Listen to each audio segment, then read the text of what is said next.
Cerca Teleeuropa sul tuo Play Store o Apple Store e scarica la nostra app.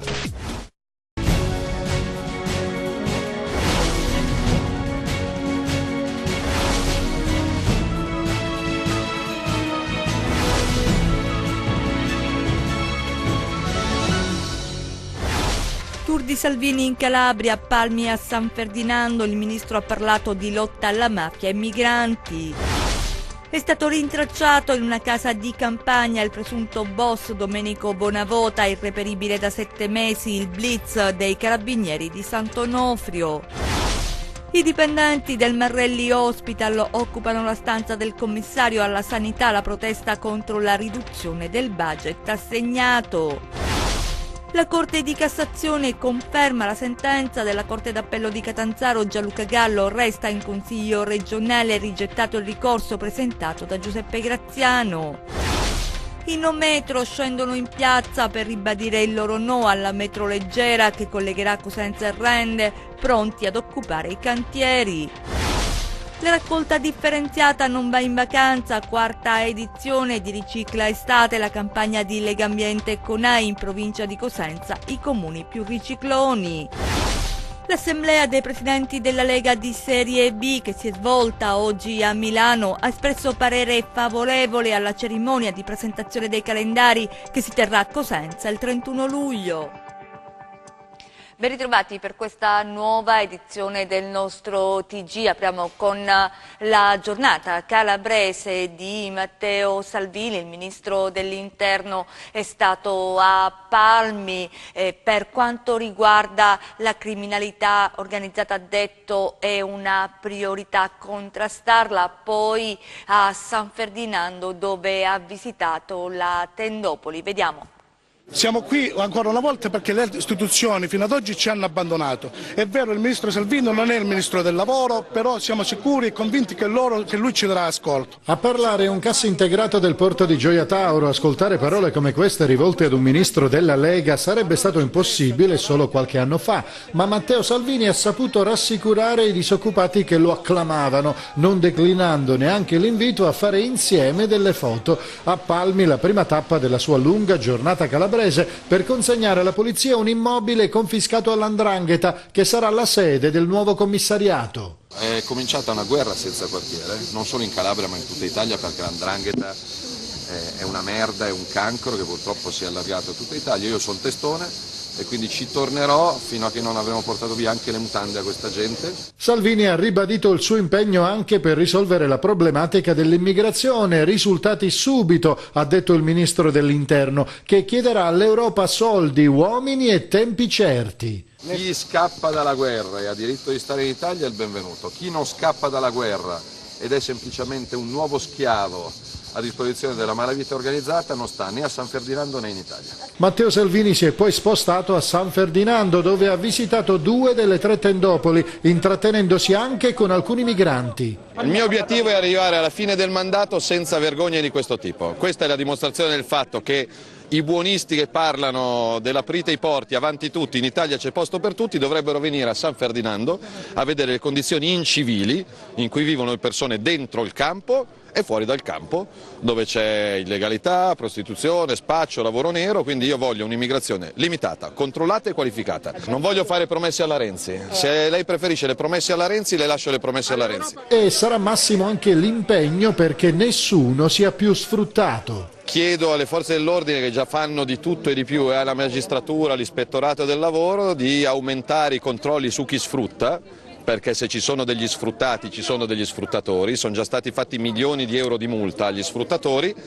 A me piacerebbe che queste aziende chiudessero, perché fanno concorrenza sleale a chi dà lavoro pulito, pagando tasse pulite e offrendo un futuro normale ai lavoratori, siano bianchi che neri, perché qua lo sfruttamento è sugli immigrati ma è anche sugli italiani, perché ci sono migliaia di lavoratori fantasma e quindi ci sono troppi furbetti che fanno concorrenza sleale agli agricoltori che invece fanno le cose normalmente. Non ho bacchette magiche, non vengo qua da Superman, non prometto che entro una settimana si risolveranno problemi che sono qua da anni incancreniti, prometto che tornerò e tornerò fino a che la situazione non tornerà normale. Infine una veloce tappa a Scilla per ricordare 2 appuntati dei carabinieri uccisi dall''ndrangheta. Salvini ha voluto parlare con le vedove dei militari. Nel Vibonese adesso, dove è stato rintracciato in una casa di campagna il presunto boss Domenico Bonavota, che era irreperibile da 7 mesi, vediamo. Dallo scorso dicembre aveva fatto perdere le proprie tracce, ma i carabinieri di Sant'Onofrio non si erano mai persi d'animo e dopo una lunga serie di appostamenti anche notturni, perquisizioni e pattugliamenti hanno individuato e circoscritto la zona dove presumibilmente si nascondeva. Dopo oltre 7 mesi di ricerche, quindi, la perseveranza dei militari ha raggiunto il suo obiettivo e ieri sera si sono presentati all'ora di cena in una casa di campagna alla periferia del centro abitato di Sant'Onofrio, interrompendo così la latitanza di Domenico Bonavota, ritenuto l'esponente di spicco dell'omonima cosca. Bonavota, che era stato arrestato nell'ambito dell'operazione Conquista condotta dal nucleo investigativo del Comando Provinciale dei Carabinieri di Vibo Valentia, risultava irreperibile dopo il suo ritorno a casa nel dicembre scorso, quando era stato scarcerato per essere posto alla misura della sorveglianza speciale con obbligo di soggiorno.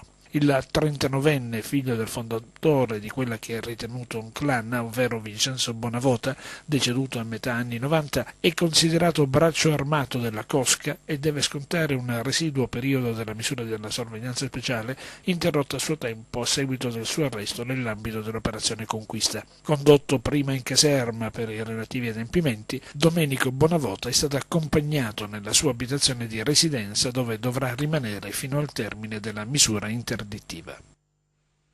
Nuova protesta dei dipendenti del Marrelli Hospital a Crotone. Questa mattina hanno occupato l'ufficio del commissario a Catanzaro, poi hanno avuto un confronto con lo stesso Scura, ma vediamo com'è andata. Sono tornati a Catanzaro questa mattina i dipendenti del Marrelli Hospital di Crotone per protestare ancora una volta contro l'assegnazione dei budget per la specialistica ambulatoriale, in particolare risonanza e TAC, decisa dal commissario Scura. Medici, infermieri, OSS e personale amministrativo della clinica crotonese hanno presidiato gli uffici del commissario alla sanità perché anche quest'anno il budget è uguale a quello riconosciuto nel 2017, ossia 149.000 euro.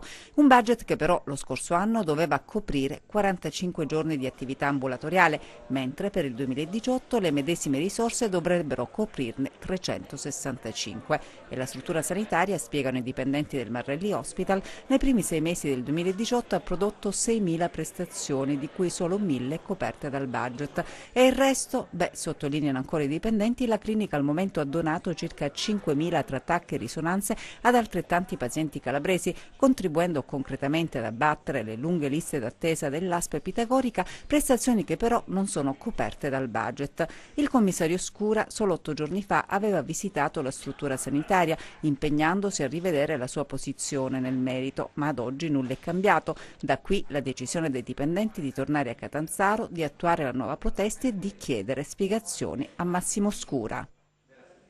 Gianluca Gallo resta in Consiglio regionale, lo ha deciso la Corte di Cassazione, che ha posto fine a una lunga battaglia legale rigettando il ricorso presentato dall'ex consigliere regionale Giuseppe Graziano. Vediamo. La Corte di Cassazione conferma la sentenza della Corte d'Appello di Catanzaro. Gianluca Gallo resta in Consiglio regionale. Ha rigettato il ricorso presentato dall'ex consigliere regionale Giuseppe Graziano. Gallo dunque ha pieno titolo di stare in Consiglio regionale. Tempo c'è voluto, afferma Gallo in una nota, ma alla fine la giustizia si è espressa in maniera definitiva.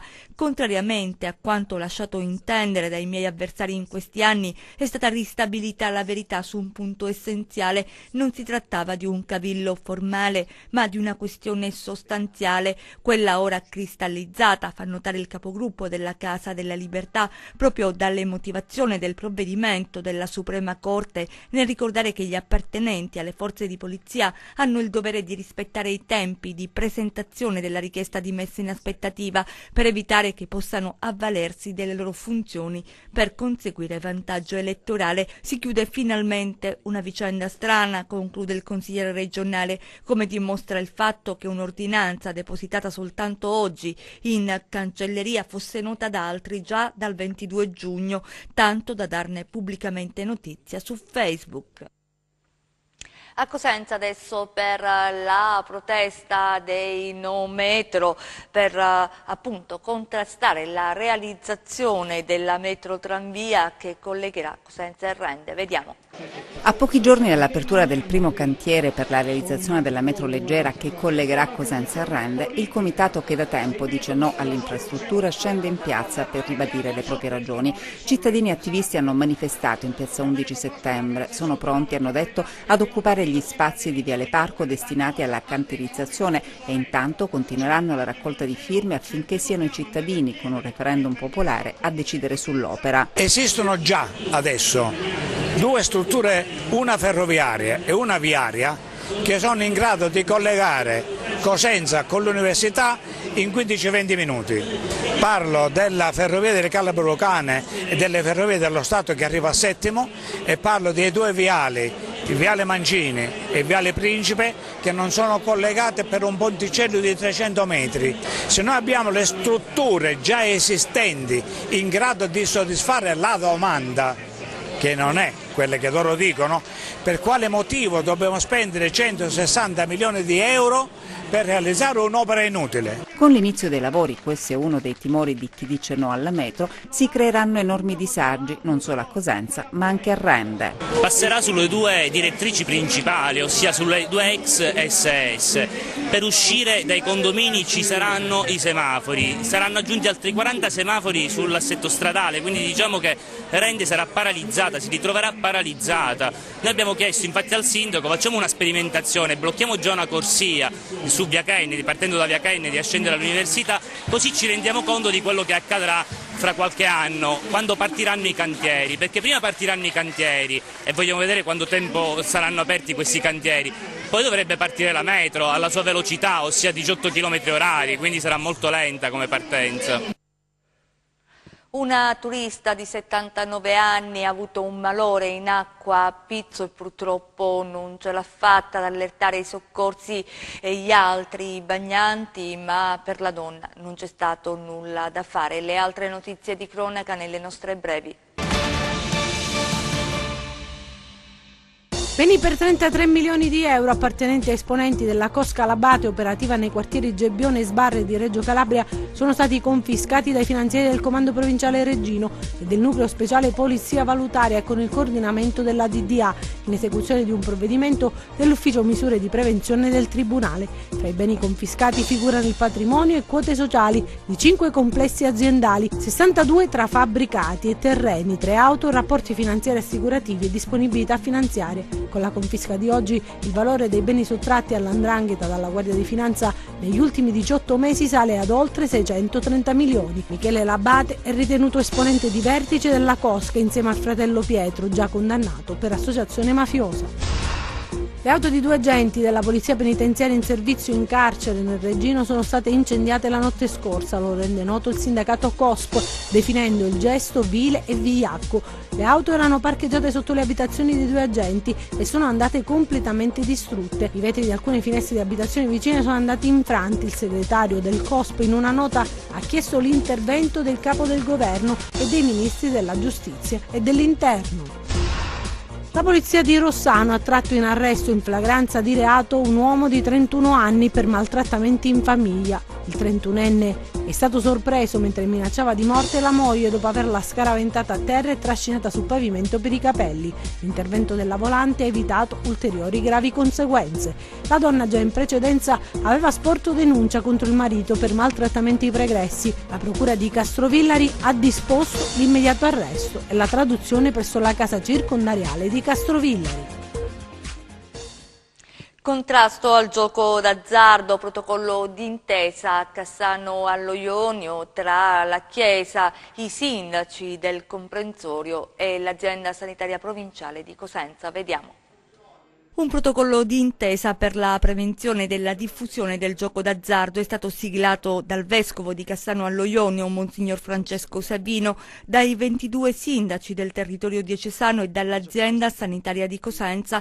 Una bella pagina di sussidiarietà verticale, ha detto Monsignor Savino, che parte dalla Chiesa e coinvolge le istituzioni del territorio, guardando alle tante persone che sono affette dalla ludopatia. Una sfida, così l'ha definita il vescovo, una malattia vissuta in centinaia di famiglie. Il protocollo di intesa individua nell'attività di monitoraggio e prevenzione del fenomeno il primo punto dal quale partire. Le parti, che includono anche la Caritas diocesana, si impegnano ad istituire un osservatorio permanente presso la stessa struttura Caritas, costituito da referenti degli enti sottoscrittori e allargati ai soggetti del pubblico e del privato sociale che intenderanno condividere gli obiettivi del protocollo. L'osservatorio elaborerà una serie di azioni di prevenzione, tra cui attività nelle scuole medie superiori, i centri di aggregazione, le parrocchie,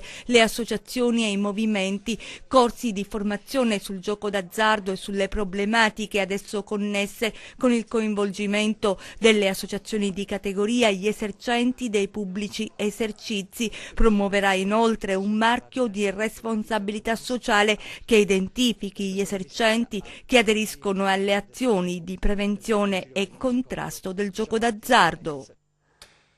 A Cosenza, per la quarta edizione di Ricicla Estate, la campagna voluta da Legambiente Calabria e dal CONAI alla città dei ragazzi, l'iniziativa di sensibilizzazione alla raccolta differenziata, premiato il comune di San Benedetto Ullano, riciclone dell'edizione 2018. Vediamo. Si chiama Ricicla Estate della campagna promossa da Legambiente Calabria e CONAI, giunta alla quarta edizione, una raccolta differenziata che ti segue anche in vacanza. Questo è lo slogan. Ogni anno cerchiamo di migliorarci per migliorare questa Calabria, dove la raccolta differenziata in alcune zone va anche a stento, soprattutto poi in spiaggia, perché in spiaggia con, diciamo così, con la scusa che a volte non ci sono i cassonetti, ecco, le persone hanno l'alibi per non conferire, anzi rifiuti nei cassonetti, ma per lasciarli in spiaggia, e quindi di conseguenza poi inquinare le nostre spiagge, inquinare i nostri mari. La provincia di Cosenza è il fiore all'occhiello per quanto riguarda la differenziata, un territorio trainante per tutta la regione, un buon traguardo ma anche uno sprone a fare di più e meglio. È sicuramente una percentuale importante rispetto alle altre province, ma ritengo che ancora c'è da lavorare e dobbiamo metterci in testa che ogni comune della nostra provincia deve arrivare al 65% di raccolta differenziata.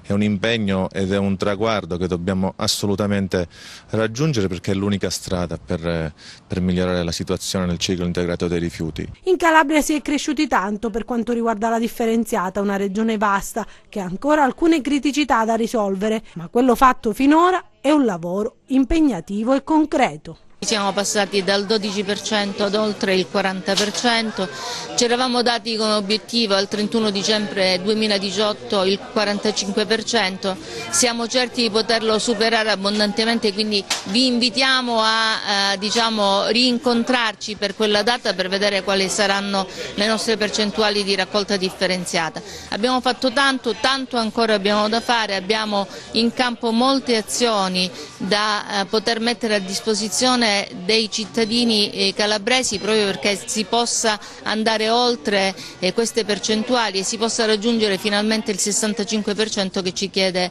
la Comunità Europea. Alla città dei ragazzi l'iniziativa di sensibilizzazione alla raccolta differenziata, premiato il comune di San Benedetto Ullano, riciclone dell'edizione 2018.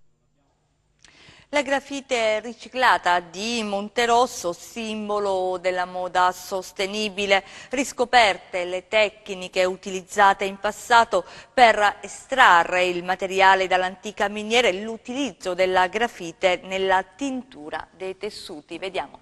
La grafite riciclata veniva utilizzata un tempo dagli abitanti di Monterosso, piccolo centro del Vibonese, per tinteggiare i tessuti, un'antica tecnica ripresa da 3 giovani che nell'estate del 2016 sono giunti a Monterosso per approfondire le tecniche utilizzate fino alla prima metà del Novecento per estrarre dalla vecchia miniera la grafite e il suo utilizzo poi nella tintura dei capi d'abbigliamento. Ed è nata Graffiti T-shirt, che è tinta con grafite riciclata, che diventa così simbolo della moda sostenibile. Seguendo il vostro proverbio Samuyamu Amuyamu, abbiamo deciso di lavorare 2 anni per reimmaginare questa antica formula tintoria in chiave circolare, in chiave innovativa, sfruttando però la polvere di grafite riciclata. Per cui oggi siamo qui a donarvi il risultato di questi 2 anni di lavoro, che è Graffiti, endorsed by Perpetua, che è la prima t-shirt al mondo che, partendo dalla vostra storia, recupera dai 10 ai 20 grammi di polvere di grafite riciclata. Il piccolo borgo di Monterosso riscopre così le antiche tradizioni e disegna il futuro partendo dalle risorse del territorio. Credo che Monterosso ha avviata una buona strada soprattutto verso i giovani che, riscoprendo la tradizione, possono innovarla e far ritornare a vivere il borgo anche dal punto di vista produttivo. Ora questa notizia di calcio, attesa l'assemblea dei presidenti della Lega di Serie B che si è tenuta oggi a Milano, ha espresso parere favorevole alla cerimonia di presentazione dei calendari, che questa cerimonia si terrà a Cosenza il 31 luglio. Sentiamo.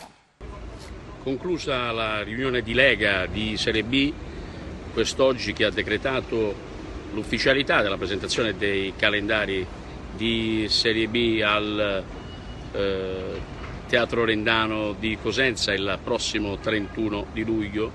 Un bel colpo per Cosenza Sportiva, per la città di Cosenza, certificato anche dalle belle parole spese in sede di conferenza stampa da parte del presidente della Lega di Serie B Balata. Andiamo in una città dalla tradizione culturale importante e anche dalla tradizione sportiva importante. Il presidente Eugenio Guarascio, presente, è uscito con soddisfazione dall'appuntamento e poi insomma si è diretto ad un vertice di mercato con il direttore sportivo Stefano Trinchera. L'obiettivo principale della Cosenza in questo momento è cercare di confermare Tutino, la stella di diamante di proprietà del Napoli, ambitissima dal Carpi e da altre squadre di Serie B.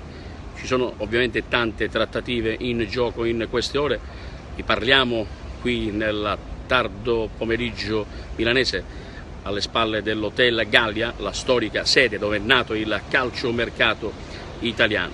Cosenza vivo, Calabresi vive con il Crotone che prova a prendere Marchizza, un giocatore che piace molto alla DS Ursino, quotazione molto alta. C'è la trattativa che riguarda Ceccherini, che piace molto alla Spalla in uscita. Ma questo è il giorno magno dell'arrivo di Cristiano Ronaldo alla Juventus.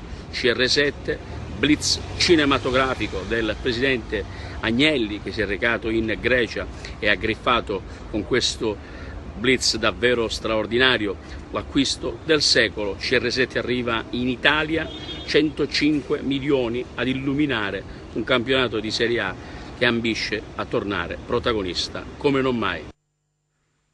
E chiudiamo con le previsioni del tempo.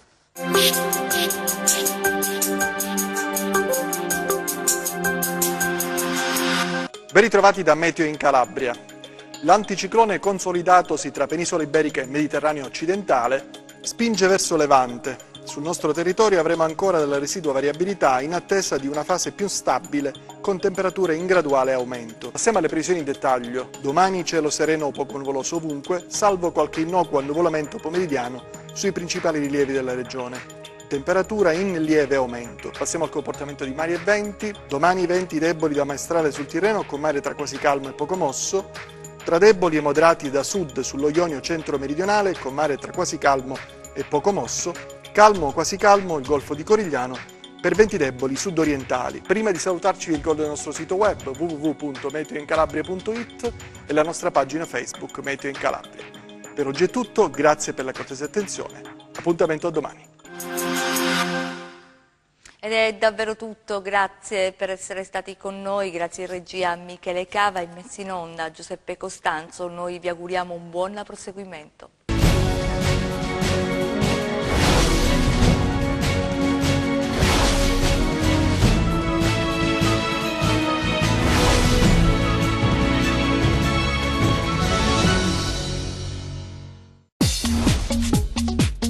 Cerca Teleeuropa sul tuo Play Store o Apple Store e scarica la nostra app.